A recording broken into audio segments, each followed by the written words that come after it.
In today's video, do you lose muscle mass when you cut using a ketogenic diet?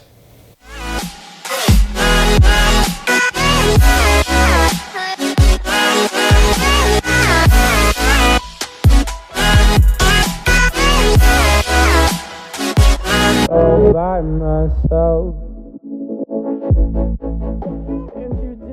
Hey guys, what's going on? This is Paul Rebella from ProPhysique.com, and once again I'm coming at you with a question from my Instagram direct message. So this question comes from someone who went on a cut and lost some body fat.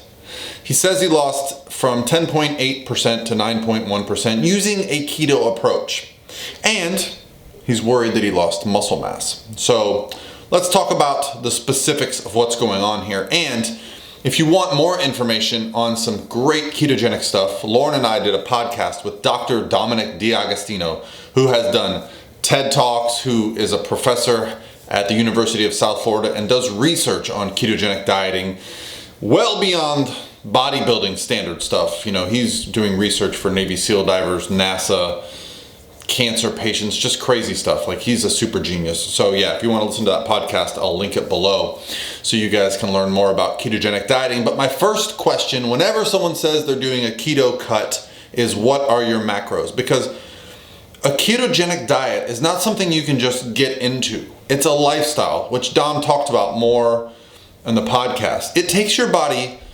sometimes weeks or months to adapt to ketosis. That's right. It's not something you can just jump into and jump out of, or have a high carb day once a week. If you do that, you're not in ketosis, okay? So stop using the word keto or ketogenic. Now, I don't know the specifics because the question that you left me on my Instagram was not specific, but that would be my follow-up question. What was your keto approach? One thing that I do know, if you're using the word keto, carbs are lower. Everyone associates keto with very low to no carbohydrate, which is fine because that's what it is. To be in ketosis, you have to be adapted to using ketones for fuel, not glucose for fuel. There are some benefits to this. There are also some huge drawbacks. So let's talk about what's happening with you. When you pull carbohydrates out of your diet, you are not immediately keto adapted. That takes a while. What Dom explained in his podcast, and Dom was a nationally qualified natural bodybuilder, huge, very strong, one of the strongest human beings I've ever been around. And prior to doing ketogenic dieting, which he's been doing for a decade now, he was a very high consumer of carbohydrates, which he talks about on the podcast. He stated that he felt that it was not ideal for bodybuilding. There is a transition period, okay? And if you are requiring glucose for fuel to recover and build muscle, well, it's not ideal, okay? There's a transition period.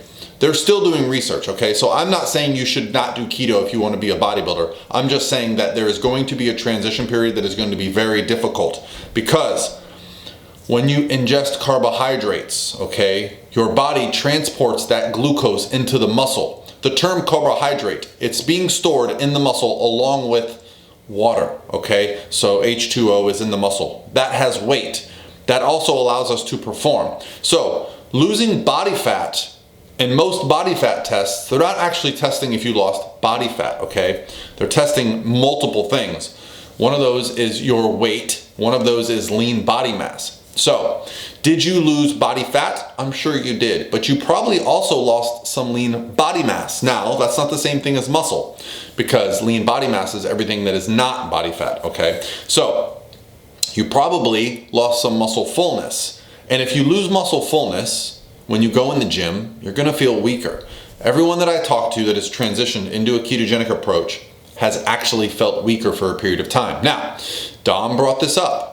You do adapt and begin to improve, but even he feels that there is a benefit to taking in carbohydrates. Now, the longer you've been adapted to a ketogenic diet, the more you can include some carbohydrates perhaps, or do what he uses, which is a modified ketogenic diet, something closer to an Atkins, where it's a little bit more protein. Because for those that are not familiar with a ketogenic diet, your diet consists of 75% fat.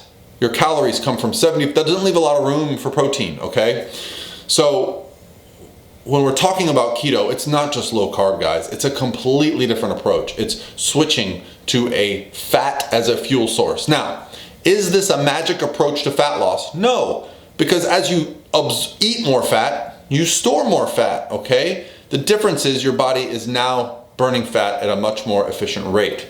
So there are some benefits to a ketogenic diet. I, for one, have not ever done a ketogenic diet. I have not made that change. I cannot comment on how it would impact me. I have helped clients that were interested in this approach, and they felt great for a few weeks, but after a few weeks, they all told me they wanted to go back to adding carbohydrates in, and when they did, they felt better. Now, I work with a very specific population. So if you are on a ketogenic diet and you are worried about muscle loss, I would say you're probably not losing muscle, because the research that Dom has talked about has showed that a ketogenic diet is muscle sparing. The difference is that you're not gonna have as good a performance while you're not doing it, especially when it comes to like lifting. We're talking about resistance training here now. There has been some shown benefits to endurance athletes, okay? But I'm talking about 1 rep max, about bodybuilding, hypertrophy-based training. There's definitely going to be a decrease in performance, a decrease in muscle fullness as you transition into that lifestyle. So hopefully this helps. I don't think you're losing muscle mass as long as you're still training. Muscle is pretty resilient, okay? The difference is it might look like you have less muscle because, again, you're going to be a little flatter. And when I say flatter, I just mean muscle cells are not as hydrated.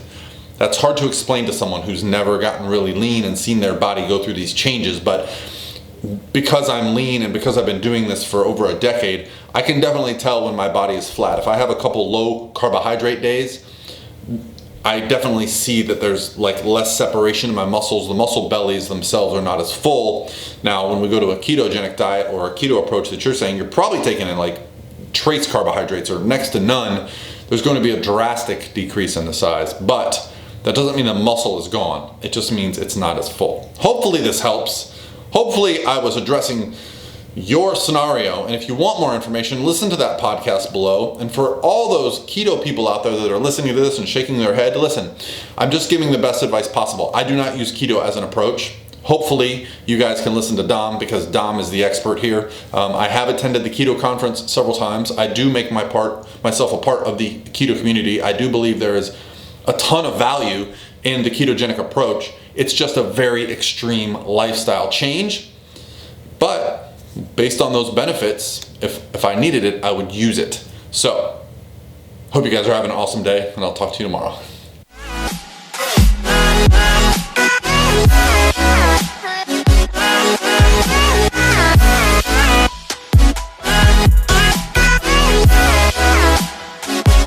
All by myself.